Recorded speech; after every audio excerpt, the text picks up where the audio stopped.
Bapak bayangkan kita keluar duit 1, sekian triliun, Pak. Ada 2 bendungan, Pak. Sampai sekarang nggak bisa dipakai. Dan tanahnya bermasalah.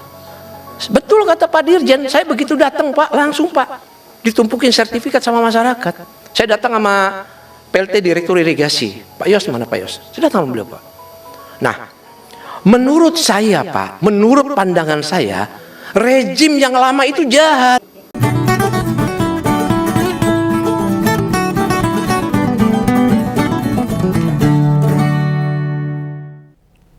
Waduh, Om Begawan ternyata ketinggalan sebuah kabar yang menurutku ini tidak tak perkirakan dalam pikiran Om Begawan. Ternyata dalam rapat Komisi 5 DPR RI, seorang kader Nasdem bernama Mori Hanafi berani ngomong loh, nek rezim sebelumnya itu jahat.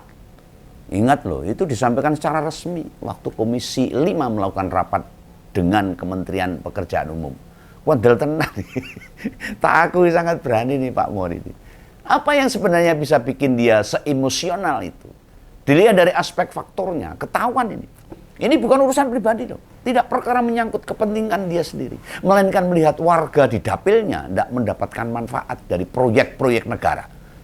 Dia bilang 2 bendungan yang dibangun di NTB itu tidak dikerjakan secara holistik. Dengan menghabiskan biaya lebih dari 1 triliun. Bendungan Tanju dan Bendungan Mila belum berguna, belum bermanfaat sampai sekarang, mangkrak. Belum berguna gimana? Ya enggak tuntas proyeknya. Masih menyisakan berbagai masalah. Bukankah seharusnya bendungan itu mampu meningkatkan produktivitas petani? Menambah hasil komoditi, selain juga menghasilkan manfaat-manfaat lain, mungkin perikanan dan sebagainya. Bagi Pak Mori, dia bisa berpikir, duit ratusan miliar hingga nyampe triliunan. Kalau ndak efeknya ke rakyat, buat apa? Om Begawan ya rada mikir. Tidakkah keberadaan bendungan itu pasti beneran dinantikan sama petani toh? Ya aku kurang ngerti ini. Ini murni memperjuangkan rakyat yang dia wakili, atau terbawa arus dengan 2 elit Demokrat yang juga nyenggol si mantan itu. Kan sebelumnya mesti tak ulas toh. Bila Pak Hinca Panjaitan dan Pak Beni Harman berani nyengat, ngentup ngentup Pak Jokowi itu. Cuma tekniknya berbeda. Kalau Pak Beni nyindir soal ijazah, jadi tidak berani menunjukkan ijazah aslinya seperti Pak Arsul Sani. Nah, sementara Pak Hinca itu mempertanyakan kinerja Kapolri yang mau 5 tahun memimpin, banyak target tidak tercapai. Presisi. Mungkin para elit di DPR sudah kegerahan melihat situasi politik sekarang ini. Malah tersedot buat memperhatiin isu-isu ijazah palsu semata itu. Sedang kebijakan atau orang-orang yang dekat sama Jokowi dibiarkan begitu saja, tidak disasar juga. Yang tak anggap partai-partai di DPR memang kudu mulai mengkritisi. Kenapa takut mereka? Orang-orang lama yang prestasinya tidak cemerlang namun masih saja dipertahankan. Mungkin sebenarnya mereka mau berharap ke Presiden, ke Pak Prabowo. Lah ini kepala negara ya kayak tidak merasa ada yang perlu dibenahi. Kan mumet kayak wakil rakyat itu.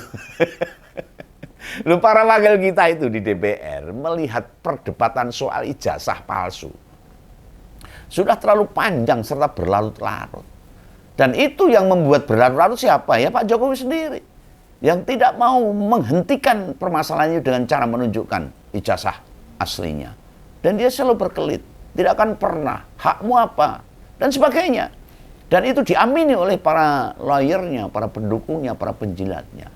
Nek sisi subjektifku melihat para penegak hukum kita emang masih ada saling sandera sehingga sulit berharap pada mereka.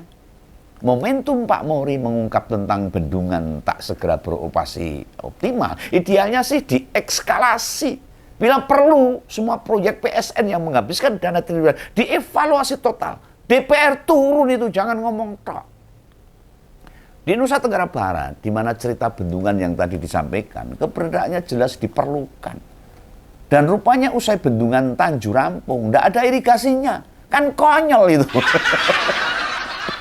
Loh ini yang tak bantah loh. Wong aku dudu wong NTB. Kan tidak ngerti situasi di sana tuh. Lah gimana lapangannya? Tentu sebagai wakil rakyat, Pak Mori tidak mungkin ngawur ngomongnya. Apalagi berani nuduh Jokowi jahat. ketika dia memimpin. Lagian yang dihadapi itu orang-orang kementerian loh. Nggak mungkin juga dia berdosa. Pasti ada Kementerian PU. Itu lebih lengkap dan detail. Apa iya? Sebuah bendungan digarap tidak disiapkan saluran ke berbagai jaringan sawah. Ini jenenge kolam. Kolam gede itu. Ibarat kita pasang tandon di rumah, tapi tidak ada pipa yang disalurkan ke kamar mandi. Ya mubazir, bludak-bludak lu malah marah, bahaya ini. Bener enggak? Dari yang terjadi di lapangan, proyek bendungan itu masih menyisakan masalah lain. Urusan tanahnya pun belum tuntas. Mungkin banyak yang belum terbayarkan dan masih banyak yang sengketa. Ya, yang belum diselesaikan ganti ruginya yang mungkin oke gitu loh. Pada September lalu, Menteri PU bahkan sudah langsung berkunjung ke sana dan berjanji bakal segera menyelesaikan jaringan irigasi sepanjang 48 km.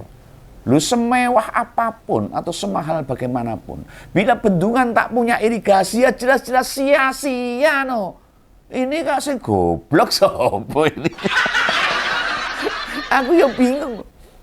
Kok nek dilihat catatan peresmian proyek itu sudah 7 tahun yang lalu loh. Tepatnya 2018. Lu sakjane mbiyen pas diresmike. Sebenarnya beneran rampung atau hanya hapus-hapus? Ben dikira pembangunan di mana-mana, infrastruktur itu. Ngeri juga nih. Nek beneran proyek-proyek diresmikan, nyatanya menyisakan banyak masalah. Dan faktanya bukan hanya di NTB aja nih, banyak tempat. Proyek-proyek masa Jokowi memerintah, banyak yang nganggur, banyak yang nggak dipakai. Ini baru satu yang terbongkar. Oh Jojo banyak proyek yang lain nasibnya tidak jauh beda. Ayo ini ngumpul yang di sekitarnya ada proyek nasional yang sudah diresmikan Jokowi ternyata masih meninggalkan masalah. Kasih di kolom komentar. Biar nanti kita cari, kita telusuri dan kita bedah aja. Termasuk proyek yang beneran rampung, yang keler-keler. Ya, tidak dipakai, artinya tidak berfungsi optimal, tidak seperti yang dibayangkan. Menghasilkan banyak anggaran dan maintenance yang perawatannya yang tidak berhenti. Ya. Tulis saja di komentar sini. Nanti Begawan telusuri di mana tempatnya. Dan apa yang juga terjadi. Banyaklah. Proyek terkesan tuntas dan sudah peresmian. Setelah itu tidak aktif secara penuh. Ada itu. Misalnya jalan tol ke Bandara Kertajati. Itu ya sepi, nyenyet itu. Saya ngarep rono sapa. Ada juga Pelabuhan Kendal. Bom baru Palembang. Termasuk terminal bongkar laut. Bongkar muat kok, bongkar laut. Bongkar muat. Mengalami nasib yang tidak jauh beda. Kayak Patimban, Kuala Tanjung, Poso, dan berbagai terminal lain itu. Sepi. Nah, di NTB sendiri problem mendasarnya tidak sekedar belum ada irigasi. Ada problem lain yang juga masih belum beres. Waktu ada reses, Pak Mori yang menemui warga di sana malah disodori tumpukan sertifikat tanah. Apa ya ramumet dia. Rupanya urusan ganti rugi masih gantung. Nah kejadian itu tidak hanya dialami sendiri, sebab PLT irigasi kementerian ikut ke lapangan juga dan tahu faktanya di lapangan. Maka Pak Mori mengatakan kepemimpinan Jokowi itu jahat, banyak membuat masyarakat dirugikan. Tapi kenapa kabarnya begitu? Dengan kenyataan-kenyataan itu Pak Mori melihat rezim Jokowi hanya pakai kacamata proyek. Penting rampung dan seolah-olah banyak menyelesaikan pekerjaan fisik. Sehingga klaim tersebut itu dibilangnya perbuatan jahat yang seperti itu. Ini katakan Pak Mori itu. Ya kalau mau jujur, ini tidak benar sih. Mestinya sebuah proyek itu digarap secara menyeluruh. Tidak bisa parsial.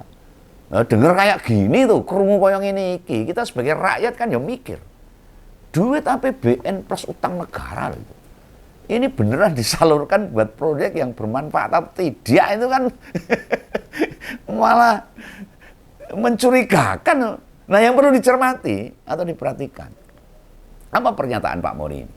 Hanya sebatas kepentingan dirinya atau menyuarakan aspirasi rakyat dapilnya?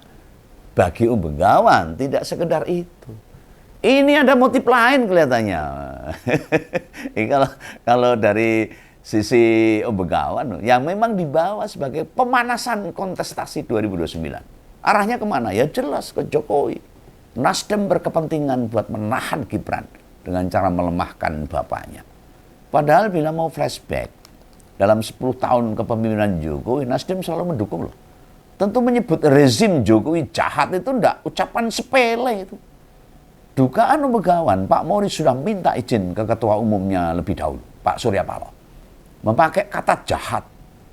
Ya bisa dimaknai kalimat yang bisa dilontarkan sekaligus memetakan. Apakah di DPR ada juga tuh yang masih pasang badan buat Jokowi. Secara internal, Pak Mori semacam memanaskan Nasdem setelah lama tidak terdengar suaranya. Mesinnya dipanasi saya, di starter. Lah Bu Irma, salah satu anggota DPR yang lumayan vokal, tidak tahu nih tumben, sudah lama tidak bersuara tuh. Mungkin apa efek rumah 2 kader Nasdem yang waktu demo Agustus September dijarah itu. Bung Saroni sama Nafa Urba. Sehingga mereka calling down. Mestinya sih para wakil rakyat kita, bila rapat sama pemerintah, lugas saja, nggak usah ditutup-tutupi. Jujur aja lah. Nggak usah takut-takut. Wong kalian sing milih rakyat loh. Penting dar-der-dor, yang penting ada manfaatnya. Dan ada kenyataannya. Fakta di lapangan. Tidak ngapusi. Lah kalau jadi wakil rakyat diem, tidur, takut, udah usah jadi wakil rakyat, ganti sama yang lain. Pak Victor Laikodat setelah pensiun jadi gubernur juga tidak kelihatan lagi tuh. Ternyata kabar dari Senayan tidak didiamkan saja sama partai milik Jokowi, muncul juga perlawanan dari bekas rekan sesama partai Pak Mori, yaitu Mat Ali. Yang sekarang ketua harian PSI. Sebagai petinggi PSI, tidak mungkin dia diam saja mendengar Jokowi disebut jahat. Ketua harian PSI ini meminta supaya pihak yang bicara banyak belajar dulu. Soalnya Nasdem kan bagian dari rezim sebelumnya juga. Loh bagi Mat Ali, tidak mungkin presiden ngurus persoalan teknis sampai saluran irigasi segala. Loh dia malah meminta loh, presiden sekarang ini tinggal melanjutkan apa yang sudah dikerjakan Jokowi katanya itu. Pak Prabowo lanjutin aja yang belum selesai. Loh, ini gimana ini? Kali ini. Lalu malah melempar ke presiden yang sekarang. Lah nek rusak-rusakan yo pegan. Kon tanggung jawab. Sing entuk-entukan kono sing rekoso kene. Ora mangan nongkone entuk pulute. Ini sajane Mat Ali ngerti substansi yang dikatakan Pak Mori ndak. Kualitas ketua harian PSI ini kak ya hanya segini loh. Jane ya wis lansia ini. Nggak bisa menjawab secara lebih baik.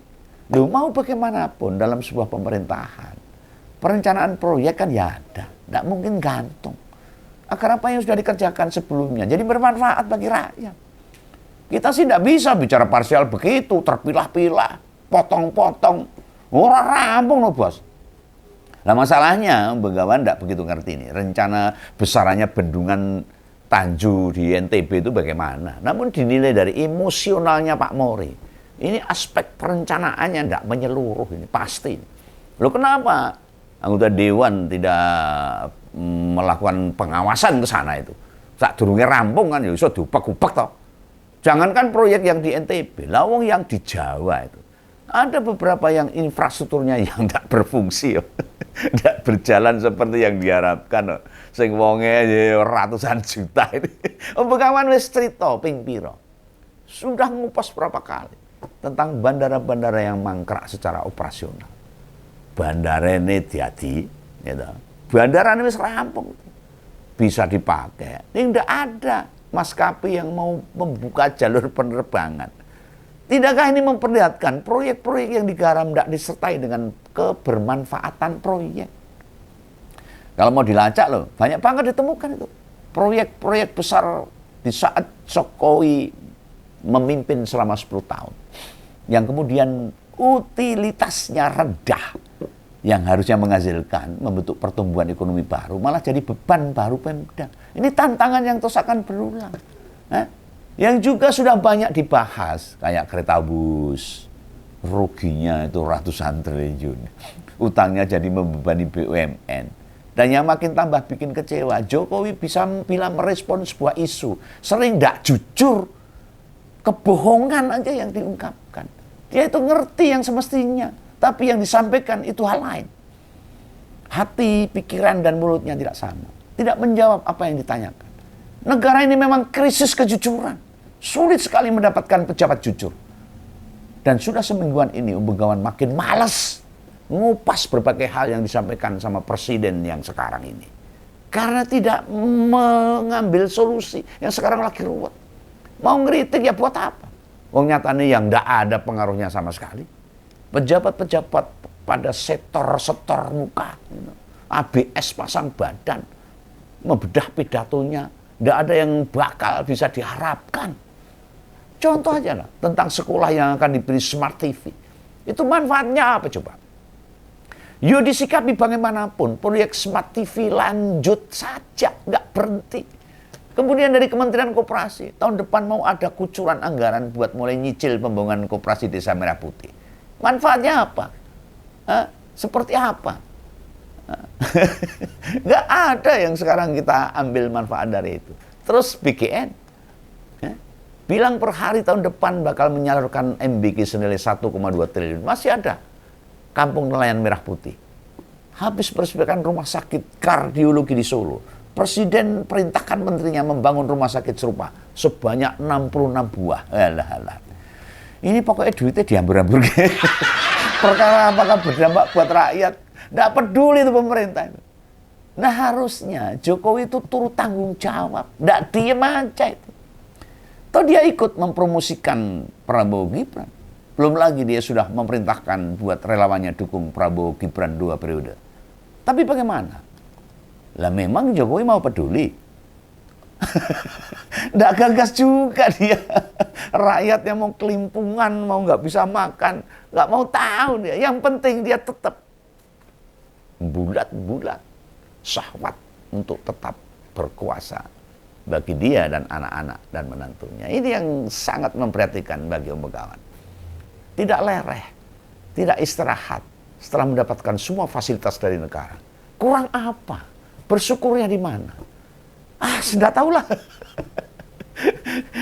Kita mohon aja pada Tuhan apa yang terbaik bagi negara kita. Salam Begawan, salam ngompol, dadah.